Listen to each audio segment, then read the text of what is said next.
자, 이번에 볼 것이 고분인데요. 이 삼국시대 때 고분이 왜 중요하냐면 이게 기록이 별로 없기 때문에 그죠. 그래서 이제 주로 이제 삼국사기, 삼국유사를 보충한다는 의미에서 이 고분의 상징이 고분에 나오는 비문이나 이런 여러 가지 양식이나 유물 유적을 통해서 나오는데 보충할 수 있기 때문에 이게 되게 중요한데요. 그래서 이제 고구려 고분, 뭐 신라 고분, 백제 고분 이렇게 나눠서 볼 텐데 지금까지 시험 문제는 몇 번 나왔긴 했어요. 근데 이게 예전에 객관식 기출 문제 때는 좀 나왔는데 주관식 기출 들어와서는 이게 문흥왕릉 지석이나 이런 거 외에는 나온 적이 없거든요. 그래 갖고 나올 가능성은 좀 별로 없긴 하지만 혹시 모르니까 이제 한번 보기로 하겠습니다. 예.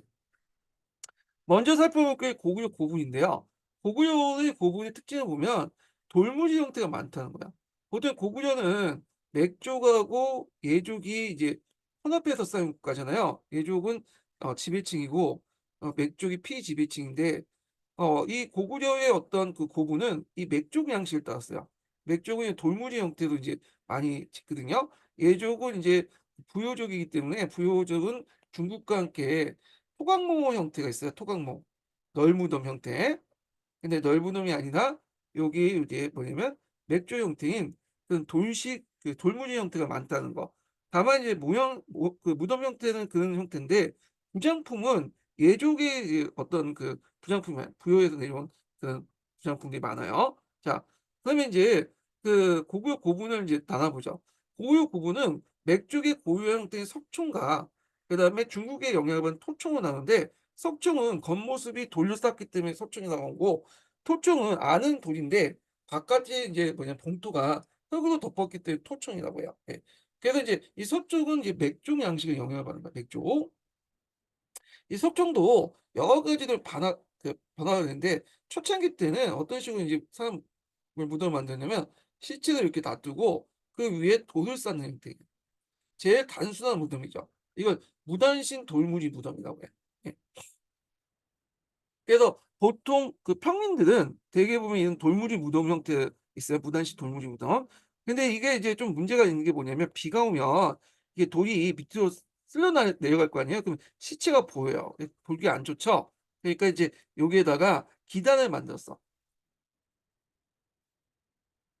그래 갖고 인제 그래서 기단을 만들어서 시체를 눕히고 이런 식으로 해서 이렇게 한 거야. 그래서 이렇게 기단을 만들었기 때문에 비가 와도 밑에 시체가 보이지 않도록 흘러가지 않도록 이렇게 뒀는데 이 기단식 돌무지 무덤에 묻힐 정도의 그 사람은 어떤 사람이냐면 주로 나나 노라고 부르는 그 정치 세력들, 부족장 정도 이렇게 보시면 될 것 같아요. 근데 이제 여기에서 좀 발달된 게 뭐냐면 계단식 돌무지 무덤이에요. 예. 계단식 돌무지 무덤이 대표적인 3 단이거든요. 예. 그래서 인제 있는데 여기에 묻힐 정도의 사람이면 어떤 사람들이냐면 주로 왕릉급, 왕이죠. 왕. 아니면 고위 귀족들 이런 사람들이고 그래서 인제 있고 그다음에 이제 더 발전된 것이 계단식 돌무지 무덤이에요. 예. 그래서 계단식 돌무지 무덤은 뭐냐면 여기 인제 계단식 그 돌무지 무덤은 요 2 층에다 잠깐만요. 소리를 줄여야 되는데 줄이지 않았네. 예. 2 층에다가 간을 실을 만든 다음에 실에다가 이제 간을 집어넣는 형태죠. 이게 중국의 영향을 받은 건데 계단식 돌무지 형태는 7 단을 쌓아요. 예. 그래서 7 개를 쌓고 이렇게요. 제일 위층에 방을 만들어. 예. 그러니까 이제 여기 있으면 제 윗대가 이제 방을 만들어요. 거기에 이제 사당을 만들어 놓고 그 부합장로도 이렇게 가두는 형태죠. 이게 이제 계단식 돌무지 무덤이에요. 그래서 계단식 돌무지 무덤의 대표적인 게 장군총이 있고요. 그다음 태양릉이 있는데 장군총은 장수왕의 무덤이라고 보고 있어요. 아직 확실치 않기 때문에 총이라고 붙인 거고 태양릉은 나중에 했지만 그 앞에 광개토 대항비가 있거든요. 그래서 광개토 대항 무덤으로 보고 있죠. 자 이게 다 국내성에 있는 거예요. 그리고 이 무덤에 또 뭐냐면 사당이 존재해요. 그래서 여기 보면 무덤이 있고 요 위에 사당을 뒀어, 사당을. 그래서 사당을 뒀다는 게 좀 특징이다. 요 위에 사당이 존재했다.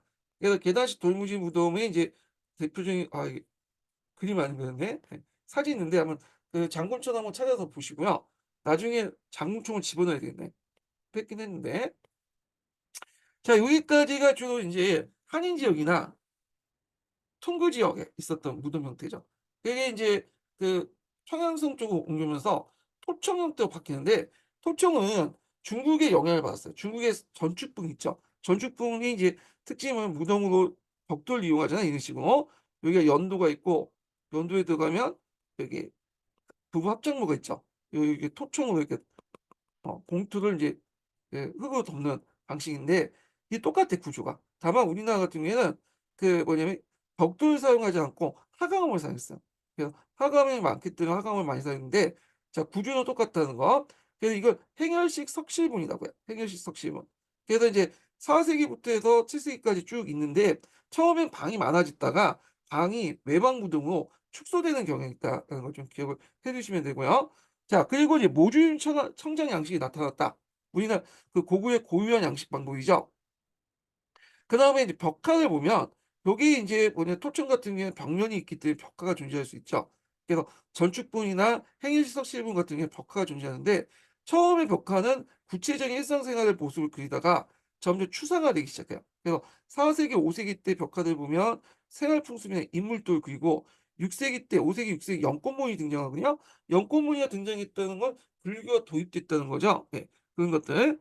그다음에 사신도도 이제 등장하고, 근데 앞에서 언급한 것처럼 6-7 세기 넘어가면 다 사신도 바뀌어요. 이 도교가 주요가 되었다. 이렇게 보시면 될 것 같아요.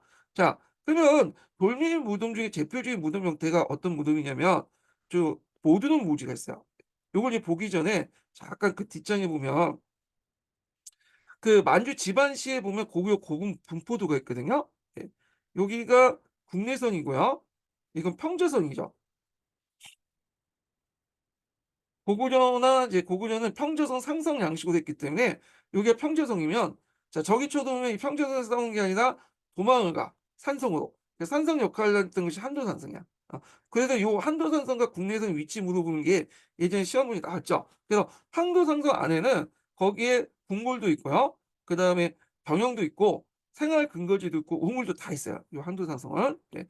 그래서 인제 있고, 근데 요 무덤 그 생활 부근에 이제 무덤군도 있어요. 보통 지금은 무덤은 기피 시설이잖아요. 그래서 우리가 살고 있는 데서 좀 멀리 있는 산에서 있는데, 여기에서는 그 사람 사는 곳에 그 무덤이 있다는 게 특징이에요. 이건 고구려뿐만 아니라 백제 신라도 마찬가지거든요. 그래서 각각의 무덤의 위치가 나와 있는데, 여기에 눈여겨볼 게 뭐냐면 여기 보면 태양릉이 있죠. 태양릉. 태양릉 앞에 강개토 대왕비가 있어요. 예. 그리고 장군총이 있고요. 네. 이런 것들. 그리고 이제 여기 중요한 무덤 내용들이 있죠. 요 파악을 해 두시고. 예. 자, 그래서 인제 하여튼 요렇게 좀 보고 다시 돌아와서 그 모든 모지명에는 이제 주로 그 뭐가 있냐. 강개토 대왕 때 북부여 수사 덫을 지냈던 모든 묘지인데, 여기는 그 구식 돌방 무덤이 그 형태가 구식 돌방 무덤이 하여튼 그러니까 구식 돌방 무덤 형태거든요. 그러니까 구식 돌방 무덤은 앞에서 얘기했처럼 이렇게 짓고 여기에 중간에 그 실을 두고, 이게 방이죠. 조그만 실을 두고 그 안에 이제 간을 집어넣은 형태예요. 그래서 여기에는 그 별도로 이제 벽화는 존재하지 않고 그 뭐냐면 묵서명만 존재했다는 게 특징이야. 묵서명만. 예. 그런 것도 좀 기억을 해 주시면 됐고, 제가 말을 잘못했네. 다시 할게요. 이걸 하는 게 아니라 불식 돌방 무덤. 행렬식 석실 무덤이죠. 제가 잘못 착각했어요. 예. 그래서 행렬식 석실 무덤이 모두는 묘지명인데, 행렬식 석실 무덤은 보통 벽화가 존재하거든요. 요런 구조니까. 예. 근데 여기는 벽화가 존재하지 않고 묵서명만 존재하는 게 특징이야. 벽화는 원래 보통 당연히 나오는데 묵서명이 존재하는. 묵서명은 요게 인제 들어가기 전에 그 사람의 내역, 그 무덤의 주인의 내역 같은 걸 적어 놓은 게 묵서명이거든요. 그래서 묵서명이 존재하고 있다. 이렇게 좀 기억을 해 두시면 될 것 같고요. 그래서 이 그 모듈 노지는 예전에 한번 설명했어요. 그래서 그 당시에 고구려 천황의식 같은 것들 볼 수 있고, 그다음에 고구려 어떤 지방 지배 방식 같은 것들 강역 요렇게 이제 연구할 때 이제 도움이 되는데, 북부여라는 것이 저쪽 북만주 일대잖아요. 그러니까 그 지역을 어떻게 지배했는가 이걸 볼 수가 있다. 그래서 구식 돌방 무덤으로 구성된 게 모듈 모집입니다. 이렇게 보시면 되고, 자 그다음에 뒤에 넘어가서 요건 앞에서 것을 있으니까 읽어 보시고, 태양릉 있어, 태양릉. 태양릉은 계단식 돌무지 무덤이야. 그래서 우리가 보통 그 사진에 장군처럼 비슷하게 생긴 거 있죠. 7층으로 구성돼 있고 여기 위층에 묘하고 사당이 존재하고 있다.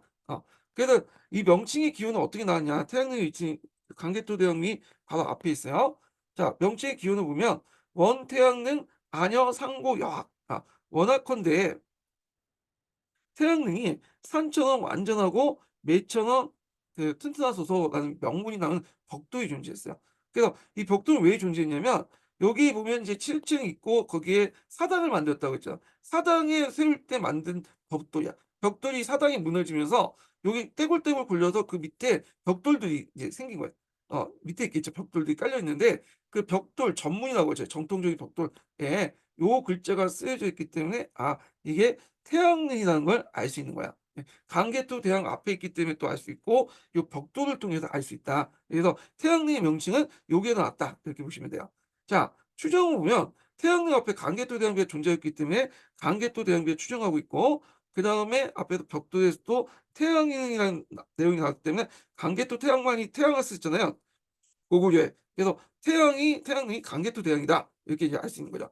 그래서 무덤이 왕릉이라는 걸 알 수 있기 때문에 능을 붙였다라고 보시면 돼요. 그러니까 장군총인데 이것도 태양릉처럼 계단식 돌무지 무덤이에요. 7층으로 구성돼 있죠.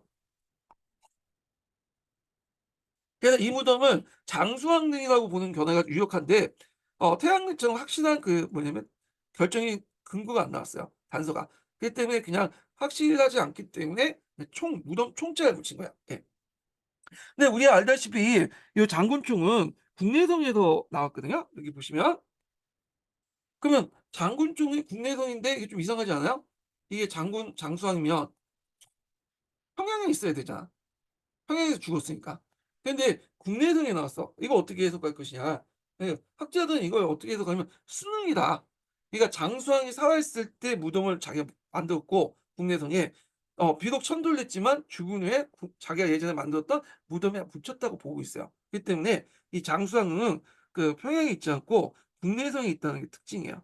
살아생전에 만들었던 무덤 형태였다는 거. 자, 그다음에 안악사모군이 있는데요. 이 안악사모군은 그 굴식 돌방 무덤을 만들었어요. 이게 제작 연도가 확실한 기록된 지석이 발견됐다. 지석이라는 것은 그 강개토 어디야 문흥왕릉에서도 발견됐죠. 보통 이게 중국의 양식이에요. 중국에서는 무덤을 만들 때 연도에다 지석을 둬서 그 사람의 생애를 기록한 것들 기록해놨거든요. 지석에다가. 그래서 하여튼 지석이 있는데 그 무덤 주인이 그 뭐냐면 생전 그러니까 무덤 주인이 언제 묻혔는가를 기록을 했어. 이게 356년이야. 확실한 기록이 된 지석이 발견됐고 그다음에 묵소명도 발견됐어요. 거기 보면 이제 안악사목을 보면 이렇게 연도가 있고 요쪽에 방이 있거든요. 예. 그방 중간에 이제 들어가기 전에 묵소명이 있어. 그 묵성을 통해서 이제 뭐냐면 또 알 수가 있는데 자 하여튼 이 묵소명이 발견됐다. 여기도 기년이 적혀 있다는 거 이제 특징이고 예 있고 그다음 대양률도 이제 마국간, 우물, 부엌, 주익둑 등 그 여러 가지 그림도 그려져 있다. 요 방 안에. 예. 자 그래서 안악사모국 좀 기억을 해 주시면 되고 이 안악사모국에 들어가면 백난간을 쓴 남자가 보이거든요. 예. 이 백난간이라는 것은 주로 인제 황제가 썼던 거야, 황제. 왕급 왕이나. 근데 이 무덤을 예전에는 그 묵서명에 적혀 있는 그 동수의 무덤이라고 이제 보는 학자도 있었어요. 근데 여기 보니까 백랑간이 있고 거기에 있는 그 쓴 걸 보고 이 묵서명에 기록된 게 동서가 여기 나왔거든. 동수는 그 백랑간을 지킨 백랑왕을 지킨 신하의 그에 관련된 설명이고 그러니까 여기 들어가게 묵서명이 백랑간이 쓴 그 벽화가 있고 그 옆에 인제 동수가 있는데 이 동수에 대한 관련되는 거고 이게 동서의 무덤이 아니라 요 백랑간을 쓴 왕의 무덤일 것이라고 보고 있는 설도 있어요. 예. 그래서 뭐 미천왕설이 있고 그다음에 이제 누구야 고국 청왕왕이 고국 원왕 무덤이 있는데 두 가지 설이 있어요 하여튼. 그러니까 동수설과 왕릉설 두 가지 설이 있다. 이렇게 보시면 될 것 같고 자 그 덕홍리 구분이 있는데 덕홍리 구분은 유주자사 진의 무덤이야. 이 사람은 원래 한족 출신이거든요. 그러다 고구려의 망명 같은 사람이야. 그래서 그 당시에 이제 이 사람이 유주자사 오늘날 북경 부근에 있었던 자사였을 때 그 태수들의 할애를 받는 그런 그림이 그려져 있어요. 여기도 6번째 묵서명이 있다. 그래서 그 보통 이제 무덤 방 안에 들어가기 전에 그 묵서명이 적혀 있어요. 이 사람의 어떤 행적 같은 걸 적혀 있는 묵서명이 적혀 있고요. 자, 그다음에 장청이로 보내는 그 구식 돌반 무덤인데 청장에 비천상과 연꽃 무늬가 있다. 연꽃 무늬가 있다는 건 불교적 성격이 강하다는 거죠. 예. 그래서 5세기 때 귀족층에게 불교 보급 실태를 추종할 수 있다는 거죠. 자, 중기 때 들어가면 불식 돌반 무덤이 주류가 돼요. 이때는 완전히 평양성을 중심으로 해갖고 했죠. 아까 이제 음, 돌무지 무덤, 계단식 돌무지 무덤 이런 거는 주로 이제 국내성 때고 요쪽으로 넘어가면서 평양 중심에서 있죠. 평양과 그 일대 항해도 뭐 그 일대가 주 토촌이 많았던 그 일대거든요. 자, 그래서 여기 보면 이때부터는 뭐 다양한 그림이 있죠. 뭐 인물 풍속도 사신도 등등 이렇게 있는데 점점 시간이 지나면 인물 사신도나 풍속도는 이제 없어지고요. 풍속도는 없어지고 점점 사신도 쪽으로 바뀌죠. 그래서 앞에 얘기한 것처럼 여기에서 인물 또는 초창기 때 여기고 연꽃무늬가 나타나고 사신도 이렇게 바뀌었다. 시간이 지나면서 바뀌게 되고요. 예, 그럼 내용을 보면요. 자, 쌍용총을 볼게요. 쌍용총은 그 당시 인제 그 서방 계통의 영향을 받아서 전실과 후실 사이에 팔각형 돌기둥이 있고요. 보통 인제 여기 쌍용줄 같은 경우에는 연도가 있고 여기 전실이 있고요. 여기 또 있고 여기 후실이 있어. 방이 두 개가 있는 거죠 이게. 예. 그래서 요 사이에 팔각형 돌기둥 요 지나가는 돌기둥에 두 개와 두발 청장 그다음에 기마 인물도, 행렬도, 사신도, 불교 공양도가 있다. 그러니까 인물도와 함께 사신도, 불교 공양도가 다 있다 이렇게 보시면 돼요. 그다음에 각종총이 은 그 신원 그림이 있고 무용총은 춤추는 그림, 수렵총은 수렵도, 그다음에 이런 등등 있다. 자, 이런 그 고구려의 불교 양식은 후에 일본의 다카마스 고군에 큰 영향을 줬다 이렇게 보시면 돼요. 자, 근데 후기에 들어가면서 앞에서 뭐 말한 그런 이제 사실적인 내용들, 생활 풍습도 점점 없어지고요. 불교 양식이 잠깐 나타났다가 이런 이제 그 도교 양식이 이제 바뀌게 돼요. 그래서 사실적이면서 화려한 색채의 특색보다는 벽화가 등장하고 사실도 등 도교적인 어떤 요소가 강해지기 시작했다. 이렇게 좀 보시면 돼요.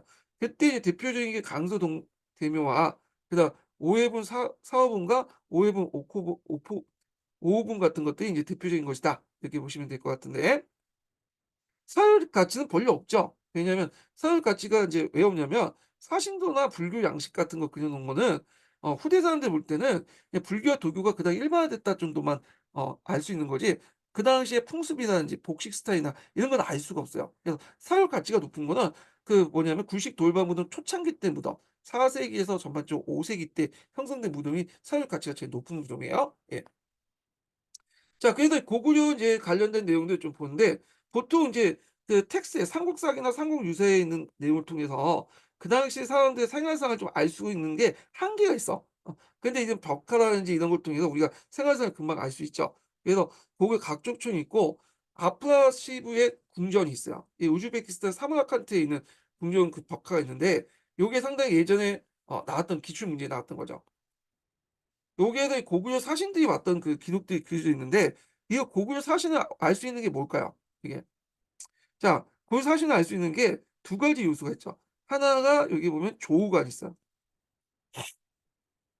오른쪽 깃털에 꼽힌 조우관을 모습을 통해서 확실히 이게 고구려 사신이라는 걸 알 수가 있죠. 요거 예전에 기출에 나왔던 거고.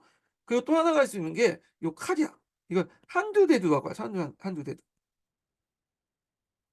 한두대두는 뭐냐면 칼에는 두 종류가 있죠. 검과 도가 있는데 검은 이제 양날 쪽에 그 칼날이 있는 거고 도는 한 면만 있는 거죠. 그래서 인제 있고 그래서 검 같은 경우에는 주로 양날이 있기 때문에 주로 어떤 용도로 쓰는 찌르는 용으로 써요. 찌르는 용. 그래서 유럽 같은 경우에는 주로 그 뭐냐 검을 많이 사용하고 근데 중국 같은 경우에 우리나라는 돌을 많이 사용하죠. 돌은 한 면만 있죠. 그래서 베는 용도로 쓰거든요. 근데 칼날이 한 면이 있기 때문에 요 한쪽이 상당히 무거워요, 이쪽이. 균형이 안 맞죠. 그러니까 인제 요렇게 해서 그 뭐냐면 큰 이렇게 고리를 만든 다음에 칼 밑에다가 큰 고리 만들고 거기에 줄을 연결해 가지고 손잡이 같은 이제 줄을 묶어 가지고 사용해요. 왜냐면 한쪽에 제대로 이렇게 무겁기 때문에 균형을 잡기 위해서 벨 때 균형을 잡기 때문에 그 고리에다가 그냥 줄을 내걸고 손목과 연결시켜 가지고 같이 사용했다 이렇게 보시면 돼요. 그래서 이걸 이제 뭐냐면 한두 대두다. 예. 큰 골이 큰 칼이란 뜻이야. 이 뜻이. 예. 자, 이 한두 대두 같은 경우에는 주로 이제 우리나라, 예, 가야, 백제, 신라 이런 데에서 고구려가 발견되고, 또 일본도 영향을 받아 가지고 일본에서 반영되거든요. 그러니까 한두 대두만 보면 이게 우리나라 사람인 건 알 수 있는데 정확히 고구려, 백제, 신라는 모르죠. 근데 결정의 단서가 됐던 것이 이 조우간이다. 그래서 이 조우간은 고구려 사람들만 썼던 간이다. 이렇게 기억을 해 두시면 돼요. 이게 예전에 한번 시험문에 나왔으니까 기억을 해 두시고, 자, 백제의 고분으로 넘어가겠습니다.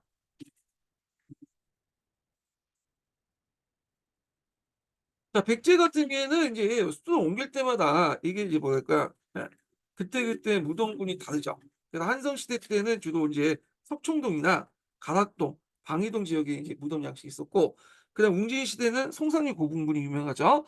사비 시대는 능상리 고분이 있어요. 그래서 한성시대 때는 별다른 특징이 없어요. 근데 좀 특징이 뭐냐면, 여기 기원 전후에 토강모가 존재하고 있었다. 토강모라는 것은 부여 계통의 사람들이 묻혔던 거야. 쉽게 말하면 널무덤이에요. 널무덤. 이게 원래 중국식 무덤인데 중국과 교류 과정에서 건너온 무덤이거든요. 그래서 땅을 파고 여기 간을 놓고 여기 봉투를 넣는 형태야. 우리가 보통 이제 그 무덤 양식할 때 이 토강모 같은 걸 얘기하죠. 그래서 이게 부여 계통이기 때문에 이게 고구려 건국세력이 세웠다는 것에 대해서는 약간 의문이 표하는 게 이런 측면이에요. 자, 여기에 즉석 봉투본이 있는데 이건 넘어갈게요. 이게 그 봉투가 있고 여기 주변에 돌이 있는데 해석에 따라 이게 토강모가 발전됐다는 설도 있고, 아니면 계단식 돌무지 무덤 형태의 중간 단계 무덤 형태다 보는 형태도 있어요. 근데 4세기 후반에 갑자기 뭐가 등장했죠? 계단식 돌무지 무덤이 있어. 서청동 3호분인데 요게 이제 문제가 된 거야. 왜냐면 앞에서 말한 것처럼 고구려 그 양식을 보시면 계단식 돌무지 무덤이 등장하기 전에 그 중간 양식으로 무단식 돌무지 무덤, 기단식 돌무지 무덤에 거쳐 갖고 계단식 돌무지 무덤이 등장했잖아요. 근데 이런 중간 단계가 없어. 그렇기 때문에 혹자는 이걸 가지고 요거 보고 사세후반 때 북쪽에서, 고구려 쪽에서 새로운 정치 세력이 들어오지 않았냐 이렇게 해석하는 사람도 있고요. 근데 이제 교과서에서는 앞에서 이제 뭘로 해석하냐면 고구려의 그 계단식 돌무지 무덤 장군총하고 석청동 사호분을 보여주면서 이게 서로 연결됐다. 그래서 고구려 계통의 사람이 이 신라를 세웠다. 이렇게 이제 보여주는 어떤 유물로 이렇게 보여주고 있어요. 예. 그렇게 인제 있는데 이게 통론이에요. 예. 자, 근데 인제 이걸 해도 그럼 중간 무덤 형태 없냐? 그걸 가지고 즉석 봉투분이 중간 형태다. 여기 보면 무덤이 있고 이게 봉투가 있고 여기에다가 주변에 돌로 이렇게 쌓았다 그러잖아요. 이게 발전돼 가지고 계단식 돌무지 무덤 맞다라고 주장하는 사람도 있어요. 예. 하여튼 해석이 있는데 그 교과서에 그렇다는 거 이렇게 좀 보시면 될 것 같고, 자, 그다음에 인제 송상리 구분을 보죠. 송상리 구분은 소박하고 고조하다. 말이 좋아서 소박하고 고조하지 좀 약간 품위가 없다 이렇게 보시면 돼요. 무덤 규모가 작다라고 보시면 돼요. 왜냐하면 그 당시에 웅진 시대가 좀 어려웠잖아요. 송상리는 군식 돌방 무덤으로 통일이 됐어요. 예전에 무덤 같은 경우에는 뭐 토강 무도 있고 계단식 돌무지 무덤 있고 그다음에 죽석 봉투분도 있고 돌방 무덤 등등이 있는데, 이때는 이제 왕릉검은 다 구식 돌방 무덤으로 통합됐다. 근데 이제 구식도방 무덤에 보면 7개 무덤이 있거든요. 그래서 어 그 무덤 주인을 모르니까 보통 송장이 1 호분에서 2 호분, 3 호분, 5 호분권 이렇게 존재하는데 6 호분까지 붙였어요. 송장이 1 호분에서 6 호분까지. 1 호분과 5 호분은 구식 돌방 무덤이야. 그래서 이 구식 돌방 무덤 벽면이 존재하기 때문에 벽화가 존재하고 있고요. 다만 인제 벽돌 무덤이 있어. 중국식 전축분의 영향을 받은 거죠. 그러니까 전축분이죠. 영향을 받은 게 아니라. 예. 그래서 전축분인데 정축분은 벽돌 무덤인데 양나라 기술자가 와서 만들었다고 그래요. 그러니까 두 개가 있는데 하나가 송상리 육호분하고 문흥왕릉이 있는데 송상리 육호분은 전축분에도 불구하고 벽화가 없어요. 벽화가 있어요. 예. 말 잘못했네. 송상리 육호는 벽화가 있고 문흥왕릉을 얘기하다 잘못했네. 문흥왕릉은 그 자기가 전축분에도 있는데도 불구하고 벽화가 없어. 이게 특징이야. 예. 그래서 오히려 통상이 6 구분이 훨씬 더 잘 만들었거든요. 아마 문흥왕릉이 문흥왕 때 만들어질 걸로 보고 있는 이 송산유품의 주인에 대해서 여러 가지 설이 있어요. 그래서 문흥왕이 두 번 결혼했는데 첫 번째 부인의 그 무덤일 것이다. 근데 문흥왕이 죽고 나서 송산유쿠분에 묻히려니까 두 번째 그 계비가 그걸 질투해 가지고 그냥 닫아 버리고 문흥왕을 새로 만들었다. 그래서 그러다 보니까 송산이 육부보다 문흥왕이 송산이 육부보다 좀 약간 후졌다. 이런 설도 있고 하여튼 여러 가지 있어요. 그러니까 문흥왕릉은 급히 만들었다 보시면 돼요. 예. 그래서 이제 남조 무덤에 영향을 받았다. 이렇게 있고요. 그다음에 벽화나 주로 사신도고요. 예. 그런 것도 좀 기억을 해 두시면 되고. 자, 그다음에 능상리 고분을 보죠. 예. 사비시대 때 있는데 능상리 고분은 작지만 세련되고 이것도 구식 돌방 무덤 형태야. 예. 사신도, 연암문, 비움문 이런 것도 있고. 근데 예외적으로 이 성황이 있는데 성황 같은 경우에는 이 사람은 이제 그 기록에 보면 목은 신라 북청자리에 묻혔다고 하거든요. 아마 몸을 이제 돌려줘 갖고 했는데 이 능상이 2 호분이지 않을까라고 추정하고 있어. 정확한 건 몰라요. 아, 예외적인 건 무왕 얘기하다가 예외적으로 얘기했다. 예외적으로 무왕이 있어. 예. 예외적은 여기 사비가 아니야. 익산 지역이죠. 그래서 익산 쌍릉이 이게 무왕무덤이라 보고 있거든요. 그래서 우리가 보통 익산에 천도했다는 근거 중에 하나가 무왕이 쌍릉에 묻혔는데 이 쌍릉이 익산에 있는 거야. 두 개의 성인데 무덤이 두 개로 구성돼 있어요. 그래서 쌍릉이라는데 아마 부부 무덤일 거야. 부부 합작무 형태로 했다는 거. 그래서 이제 좀 기억을 해 두시면 돼요. 그래서 무왕을 제외하고는 대개 그 후대 왕들은 위덕왕부터 법황까지는 능성리 고분군에 묻혔다. 근데 다만 성황이 이게 있는지 없는지 모르잖아요. 몸은 능상이 2 호분에 묻힐 걸 보고 있는데 확실치 않다. 이런 것만 기억을 해 두시면 될 것 같아요. 자, 그래서 인제 이렇게 있고 요게 있네요. 고구려 장군총하고 백제 서청동 부분의 관련성 이렇게 있죠. 교과서는 이걸 보고 나서 비슷하기 때문에 다시 돌무지 무덤이죠. 그렇기 때문에 그 고구려 건국세력이 부유의 백제 세력이다 이렇게 주장한 반면에 요게 갑자기 중간 단계 무덤 없이 등장하니까 이거는 건국세력과 관련 없고 4세기 후반 때 저쪽 북쪽 고구려 쪽에서 새로 나타난 정치 세력이다. 오히려 고구려 초창기 때 백제 그 초창기 때 무덤은 토강모 부요 계통의 무덤이다 이렇게 주장을 하고 있죠. 자, 하여튼 그렇지만 이제 교과서에서는 대개 보면 둘을 연관시켜서 건국제를 연관시키는 무덤 형태도 자주 얘기를 하고 있다. 이렇게 보시면 될 것 같아요.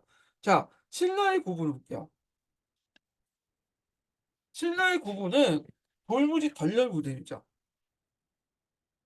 그러다가 나중에 돌방 무덤으로 바뀌는데 자, 돌무지 덜렬 무덤은 신라 전반적으로 다 나타났던 시기가 아니라 저 4세기에서 6세기 때 등장. 그래서 경주에 가보면 대왕릉이 있죠. 그래서 무덤들이 되게 큰 무덤들이 막 있는 데 있잖아요. 요런 데 인제 주로 했고 주로 김씨 세력들이 묻혔던 곳이에요. 그래서 김씨세력들이 주로 만든 돌무지 덜려무덤이고 나중에 법흥왕 때 들어와서는 돌방무덤으로 바뀌었어. 그래서 이 돌무지 덜려무덤은 되게 커요, 규모가. 근데 돌방무덤 그러니까 백제나 고구려의 돌방무덤은 규모가 작아요. 그럼 이거 '왕권이 약화됐다.'라고 볼 수가 있냐? 아니죠. 오히려 왕권이 더 강해졌다고 보시면 돼요.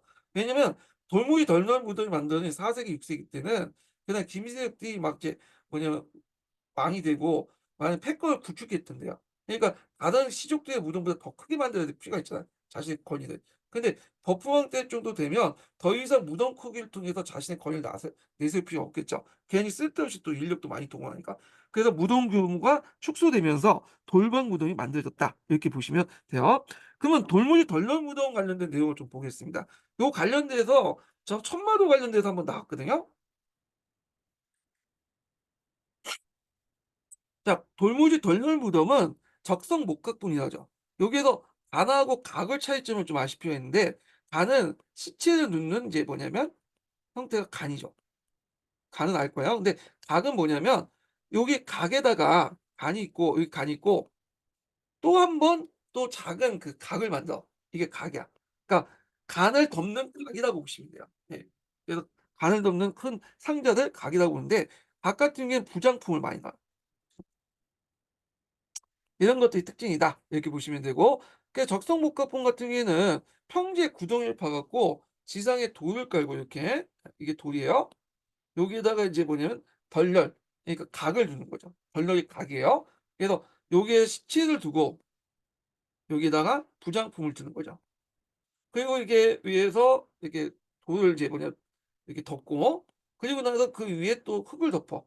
어마어마해요. 그래 가지고 이게 도굴이 안 돼. 왜 도굴이 안 되냐면 너무 커. 그래 갖고 시체를 파는 데만 해도 거의 한 달 더 이 봉투만 파는데. 그래서 요게 또 파는데 또 뭐냐면 또 시간 걸리고 도굴할 수 없는 거죠. 이렇게 오랜 시간 동안 이렇게 파다 보면 당연히 들킬 수밖에 없는 거죠. 그래서 도굴이 잘 안 되는 무덤 형태야. 근데 이에 반해서 불식 돌발 무덤 같은 게 요런 식으로 했기 때문에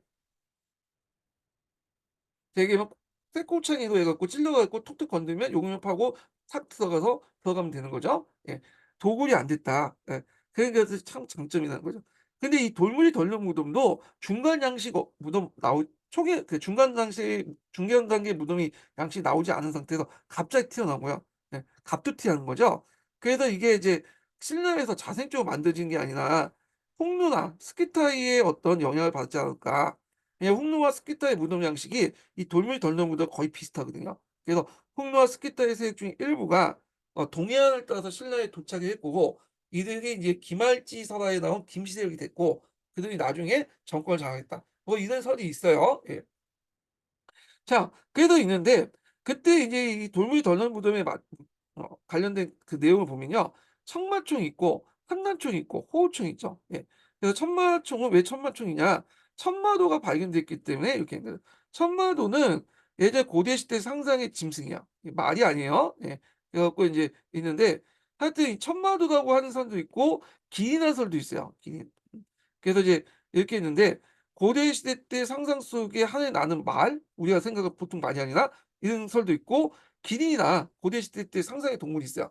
그 두 가지 설이 있는데 장리는 뭐냐면 이건 벽화가 아니에요. 이 주위에 이거는 벽화가 존재할 수 없죠. 이 너희 뜨고 덜러니까 벽화가 존재할 수 없는데 구조상 이건 벽화가 아니라 뭐냐면 말을 이렇게 타다가 산을 타다가 흙탕물이 튀잖아. 그래서 흙탕물 튀는 걸 막기 위해서 그 밑에 장리를 깔아서 이 흙탕물 튀지 못하게 했어요. 말이나 사람한테. 이 장리야. 그래서 이 장리가 인제 여기 있다. 그래서 이 청마총에서 발견됐기 때문에 천마총이 된다. 이렇게 보시면 돼요. 자, 한간초는 이것도 쌍릉인데 요쪽은 아마 왕이나 왕비 무덤이라고 보시는데, 왕의 무덤에는 금관이 존재했고 왕비는 방주차가 있어요. 그래서 아마 요쪽이 왕비 무덤이라고 보고 있어요. 방주차가 있는데, 근데 이상하게 왕 무덤보다 왕비 무덤이 더 커. 그래 갖고 여기 왕비 세력이 훨씬 더 크다는 걸 볼 수 있죠. 근데 이게 왕인지 왕비인지 우리가 추정만 할 뿐이지 이게 정확하게 모이잖아요. 결정이 단서가 없죠. 그러니까 그냥 총자 붙어서 무덤총, 한남총이라 불러요. 예. 그렇지만 이런 것들은 4 세기, 6 세기 때 주로 김씨 세력들을 중심으로 한 무덤 형태만 등장하고, 나중에는 뭘로 바뀌었다? 버퍼왕 때부터 좀 더 규모가 작은 구유식 돌반 무덤으로 바뀌었다. 이렇게 보시면 돼요. 자, 통일신라 들어오면서 불교의 영향으로 화장식이 유행했어. 능지탑이 대표적인 거야. 능지탑은 앞에서 말한 것처럼 그 문무왕의 무덤이죠. 문무왕의 무덤이 아니라 문무왕이 이제 죽을 때 하장해 달라고 해서 화장한 곳이야. 예. 그래서 여기서 화장하고 해중용인 대항함에 뿌려졌다. 이렇게 보시면 돼요. 그리고 이제 후기 때 들어가면 이제 통일신라 들어가면 법화왕 때부터 고구려와 백제에 의해서 굴식 돌방 무덤이 만들어졌고요. 그리고 이제 통일신라 때 무덤 양식이 예전에 시험 문제 나왔는데 무덤을 보면 이제 호석이 있고요. 십치신상 있고 문무석상이 있어. 돌사장상이 있고. 이게 뭐냐면 일단 이제 무덤이 있으면 여기에 무덤을 둘러싼 기단을 만들 거냐. 기단을 호석이라고 해요. 이 호석에 12지상을 이제 씌워 놓고요. 12지장을 그려 놓고, 그리고 무덤 앞에 이제 뭐가 있냐면 문무석상이 있고 돌사자장이 있어요. 이게 이제 흥동왕릉이나 계릉이나 이런 데서 발견됐는데, 이런 무덤 양식이 어디까지요? 고려나 조선시대 왕릉으로 이어졌다. 이게 통일신라의 정형적인 무덤 양식인데 이것이 예전에 한번 시험 문제 나왔어요. 요 부분이. 예. 그래서 이제 좀 기억을 해 두시면 될 것 같고요. 예. 자, 그다음에 탑을 보죠. 탑. 탑도 예전에 객관식 기출 문제 때 좀 언급이 돼 있었는데 이제 주관식 기출 문제 나오고선 언급돼 있지 않다가 요번에 인제 앞에서 말했던 미륵사지 석탑 관련돼서 한번 시험에 나왔죠. 예. 한번 보겠습니다. 자, 여기 보면 탑을 양식해 보면 고구려는 목탑이 있을 거라고 이제 보고 있어요. 근데 이게 지금 현존하지 못하고 있죠. 그래서 기록이나 이제 이런 데 보고 유물이나 유적에 고구려 탑이 그려져 있는 게 있거든요. 요동성탑 같은 게 보면 고분법화에 탑이 그려져 있어. 예. 탑이 잘못됐네. 그 요동소탑이 아니라 고군복화에 보면 거기 탑이 그려져 있는 게 있어요. 그 고군복화를 보고 인제 고구려가 탑이 몇 개 있을 것이다. 그래 갖고 강개토대왕 시대 목조탑이 크게 있고 그다음에 요동에 성탑이 존재할 거라고 보고 있어요. 요동성에 탑이. 예, 요동성에 탑이 있는데 근데 이거는 벽화를 보고 이제 알 수 있는 거고 그걸 볼 때 벽화를 볼 때 강개토대왕 때 그 목 탑이나 요동성에 있는 탑은 목조탑일 것이다 보고 있어요. 근데 현존하지는 않고 있고 벽화를 통해서 간접적으로 이제 파악할 수 있다. 이렇게 보시면 되고요. 백제를 볼게요. 이게 이제 시험 문제 나왔던 거예요. 미륵사지. 이게 익산에 있죠. 그래서 익산을 천도하는 과정에서 미륵사를 만들었고 거기에 이제 미륵사의 큰 탑 세 개를 만들었다고 했죠. 그 중앙탑, 동탑, 서탑이 있는데 동탑과 지금 미륵사지 중앙탑 없어지고 석탑만 남아 있는데 이게 붕괴져서 일제시대 때 콘크리트 발랐다고 했죠. 그래서 그걸 다시 복원하는 과정에서 이 아까 얘기한 예 사리왕 같은 게 나와서 이게 이제 우리가 알고 있는 삼국유사처럼 그 당시 선화공주가 만든 게 아니라 사택시 딸이 만들었다. 요게 이제 밝혀지는데 하여튼 이 미륵사지는 석탑이에요. 근데 목탑 양식을 가지고 있어. 그러니까 재질은 석탑인데 목탑 양식을 갖고 있다는 게 특징이다. 왜냐면 그걸 알 수 있는 게 뭐냐면 복장문인데 복장문은 보통 그 석탑 같은 게 중간에 있거든요. 근데 요거는 그 말단에 있어. 예. 그래 갖고 밑에 있어요. 큰 이게 밑에 복장문이 있어. 이런 것들이 특징이야. 그다음 처마 끝이 이게 요 끝이 약간 올라가 있어요. 예, 올라가 있는데 이런 것들 볼 때 미륵사지는 석탑이지만 목탑 양식의 어떤 특징을 갖고 있다는 게 있고요. 예. 그다음에 정림사지 5층 석탑이 있죠. 요거는 뭐냐면 미륵사지는 목탑 양식을 만들었지만 정림사지는 목탑 양식과 석탑 양식이 중간에 혼합돼 있어요. 예, 이게 있어요. 물론 이제 이것도 화가가 만든 이제 석탑이지만 양식적인 측면에 볼 때는 그렇다. 그래서 정림사지 5층 석탑이 있다. 요게 있죠. 여기 있는데 그래서 이제 이거는 목탑 양식을 플러스해서 석탑 양식과 같이 해서 만들었다는 거. 이건 목탑 양식으로 만들었고 공통적으로 둘 다 재질은 하강왕이다. 이렇게 보시면 돼요. 예. 자, 그리고 인제 이게 정리사지 5층 석탑이 평제탑으로 잘못 알려졌죠, 이게 예전에. 백제가 이제 그 뭐냐 당나라가 백제를 정복하고 나서 자기를 기념하기 위해서 그걸 해서 당나라가 백제 평제 정복했다고 적어 놨어요. 일종의 낙설적어 였는데 그것 때문에 평제탑, 백제를 평정하고 만든 탑이라고 잘못 알려져 있는데 실제 그전에 만들어진 탑이에요. 그래서 이제 기억을 해 두시면 돼요. 그래서 백제에 관련된 탑 좀 설명했고요. 둘 다 하강이지만 요 미륵사지 석탑은 목탑 양식이고 정립사지는 목탑 양식과 석탑 양식으로 이렇게 뭐냐면 같이 섞여서 옥탑에 석탑을 넣으면 가독의 양식이다. 요거 예전에 시험 문제 나왔기 때문에 좀 기억을 해 주시면 되고 신라 같은 경우에는 항공사 구축 목탑이 있고요. 그다음에 군항사 목축 석탑이 있어. 예. 그래서 이거 모전탑이라고 하는데 모전이란 뭐냐면 이거 보시면 알겠지만 벽돌로 본 것처럼 보이죠? 이 모전. 근데 벽돌이 아니라 이 석탑을 벽돌처럼 이렇게 약간 깎아 가지고 만든 거야. 그래서 벽돌 석을 석탄을 그러니까 뭐랄까 그러니까 돌을 벽돌 모양으로 깎아서 만든 석탑이다 보니 모존 석탑이야. 근데 이것도 석탑이야. 다만 벽돌 모양으로 깎아서 만든 모존 석탑이다. 좀 기억을 해 두시면 돼요. 자, 통일신라 시대 보면 통일신라는 전반적으로 3층 석탑이야. 3층 탑으로 구성돼 있죠.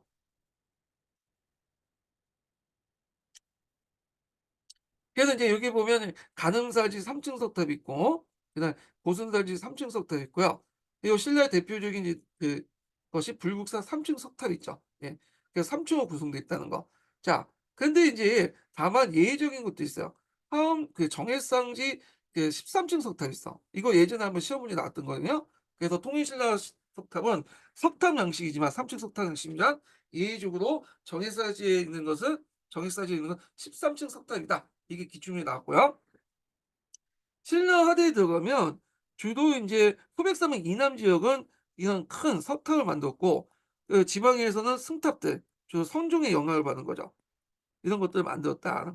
그 고려시대 같은 경우에는 주로 인제 중국의 영향을 받은 월정사 팔각 구층 석탑이 있어요. 예. 이거 이제 있는데 이게 송나라의 영향을 받았다고 하죠. 그리고 이제 고려 때도 이제 승탑들이 만들어졌죠. 이런 것들.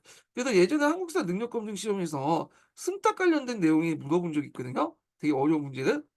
근데 굳이 우리가 여기까지 알 필요 없고 그냥 넘어갈게요. 자, 후기 때 들어가면 경층사 10층 석탑이 인제 등장해요. 자, 경층사 10층 석탑은 이제 특징이 뭐냐면 몽골족의 영향을 받았다. 남아교. 남아교의 영향을 받은 게 뭐냐면 기단을 보면 아는데 기단이 하나 둘 셋 넷으로 돼 있죠. 4단으로 돼 있잖아요, 밑단이. 그래서 이 4단 자체가 뭐냐면 남아교 양식이라고 하더라고요. 저 자세히 모르겠지만 어디서 들은 것에 의하면 마찬가지로 이게 이제 조선시대 때 원각사지 10층 석탑에 영향을 주죠. 요것도 보면 기단이 4단으로 구성돼 있어요. 하나 둘 셋 넷. 그래서 4단으로 구성됐기 때문에 뭐 이렇게 있는데 자, 그래서 이런 것들이 인제 뭐냐면 '남아구의 영향을 받은 거다.' 이렇게 좀 보시면 될 것 같아요. 원의 영향을 받았던 거. 예. 그래서 이제 한번 전반적으로 탑 관련된 내용을 봤고요. 올해 시험 문제 나왔던 것은 미륵사지 석탑인데 석탑 그 자체보다는 그 석탑의 복작물 관련된 내용 있죠. 요게 예전에 시험 문제 나왔고요. 예. 자, 그래서 이제 한번 탑을 봤습니다. 자, 불상을 볼게요. 불상도 예전에 객관식 선지에 사지선단 예전에 오래된 그 객관식 있죠. 거기에 나왔는데 그 내용을 보면 신라가 공통적으로 이제 뭘 만들었냐면 미륵 방가 사유상을 만들었어요. 네. 그 부처가 이제 어떤 딱 그 한쪽 발을 들고 사유하는 모습이 있거든요. 앉아 가지고 사유하는 그런 모습도 있는데 이건 삼국이 다 만들었다. 그래서 있는데 이게 나중에 일본에 영향을 줬고요. 통일신라 시대 석굴암의 본조랑과 보불상, 이 보살상 이런 것들이 이제 만들었다는 거. 요거 뭐 각자 보시면 될 것 같고 제가 인제 요 기출을 중심으로 해서 관련된 내용을 한번 교과서 찾아봤어. 일단 이거는 유물이기 때문에 좀 그림을 볼 필요는 있잖아요. 자, 여기 보면 예전에 한번 시험 문제에 나왔던 게 금동 영가 7년상 염내 입상이 나왔어요. 이게 보면 금동이라는 것은 청동을 만드는데 금을 도금한 거야. 예. 이게 금동이에요. 그리고 영가라는 건 전진의 연호거든요. 그러니까 영가 7년에 만들어 놓은 금동을 만든 그 연례 입상, 부처의 입상이다. 서 있는 모습이다. 이렇게 있죠. 그래 갖고 인제 요게 있고 고구려의 대표적인 양식이다. 그리고 그 금동 영가 7년에 연례 입상이라는 것은 여기 뒷면에 여기 관련된 내용이 적혀 있기 때문에 그렇다. 그런 거 있고요. 그다음에 백제의 대표적인 것이 예전에 시험 문제에 나왔던 이거죠. 마의 열의 삼중상이죠. 예. 그래서 이게 뭐냐면 벽면에 벽화를 만든 그 벽화란다. 벽면에 석불을 만든 거죠. 예. 그래서 마의 불이 그런 건데 대표적인 게 벽면에 석 파 가지고 그 돌을 파 갖고 이제 석불 만드는 게 마의상인데 대표적인 게 마의 열의 삼중상인데 바위의 조각을 불상으로 얼굴에 미소를 머금고 있어서 백제의 미소라고 한다. 그래서 요거 예전에 한번 시험 문제 나왔어요. 요거. 요게 무슨 나라의 그 유물이냐. 백제. 칠지도와 같이 나왔죠. 그래서 인제 요런 내용도 좀 기억을 해 두시고요. 그래서 요게 이제 불상 관련된 내용 한번 설명했고 뭐 그렇게 나오진 않았지만 넘어갈게요. 예. 상공분해 일본 전파해 볼게요. 요것도 뭐 그렇게 시험 문제 많이 안 나왔어요. 예. 안 나왔다고 보시면 돼요 그냥. 예. 그렇지만 그 수능이라든지 뭐냐면 한국사 능력 검증에 좀 언급된 그 부분이 많기 때문에 여기서 간단하게만 좀 넘어갈게요. 자, 요거 하기 전에 마지막 인증번호 알려드리겠습니다. 자, 마지막 인증번호는 어 21 번입니다. 예, 마지막 인증번호 21 번이에요. 예. 자, 삼국의 문화 중에 일본에 큰 영향을 줬던 사람들은 백제죠, 당연히. 예. 구다다라고 부르죠. 예. 그래서 이제 아직기 왕인이 일본에 건너가서 학문을 가르쳤고 불경, 불사, 오경박사, 의박사, 여박사 등 역박사 등 여러 그 기술자들이나 학자들이 건너갔어요. 예. 그래서 백제 가람 양식도 만들어지고 특히 이제 불교는 백제 불교는 일본에 절대적 영향을 미쳤다. 그럼 백제가 왜 이렇게 많은 문물들을 전파해 줬냐? 왜냐하면 일본의 군사력을 빌려 가지고 한강 유역을 정복하려고 했던 거예요. 그래서 한강유역을 정복하는데 백제 군사 가지고만 안 되니까 일본의 군사를 끌고 와 가지고 정복을 하려고 했고, 당연히 일본한테 뭔가 줘야 되겠죠. 그래서 이런 것들을 줬다. 그래서 불경이라든지 그다음 불사, 그다음 여러 가지 기술, 학문들을 전파해 줬다. 이렇게 보시면 될 것 같아요. 그리고 여기는 안 나와 있지만 철기 문화, 철제 제조 기술은 백제가 일본한테 전파된 대표적인 것들이죠. 예. 자, 그다음에 이제 고구려 같은 경우에 해자가 일반 쇼트코트에 이제 스승이 되었고, 담징이 그 당시 이제 그 그림이나 종이 먹의 제조법을 이제 알려줬다고 하고요. 다카마스 고분박하가 이제 고구려 수사니 고분박하 유사하다고 하죠. 신라는 이제 축제설, 조선설 이런 것들을 전파했다는 거. 그래서 이제 그 삼국 문화의 일본 전파 영향을 보면, 이렇게 우리나라에서 일본 건너갔던 사람을 도레인이라고 하잖아요. 이 도레인들이 일본 아스카 문화에 상당히 큰 영향을 줬다. 그래서 이제 특히 아스카 문화 백제 계통의 문화죠. 자, 통일신라 같은 경우에 일본에 전파돼서 다이카 개신 이후에 강력한 전제 왕권을 한게 크게 이겼는데, 학구 문화, 그러니까 고분시대 말기 때의 문화가 이제 7세기 때 문화가 학구 문화인데, 요게 통일신라 문화가 큰 영향을 줬다 이렇게 보고 있어요. 그래서 요 정도만 파악을 해 주시면 될 것 같아요, 그냥 여기는. 자, 그래서 이렇게 해서 고대사 관련된 내용을 끝났고, 다음 시간에는 중세사 관련된 문제를 하겠습니다. 중세사 내용을 강의를 하겠습니다. 예, 오늘 강의 듣느라 수고하셨고요. 예, 다음 시간에 뵐게요.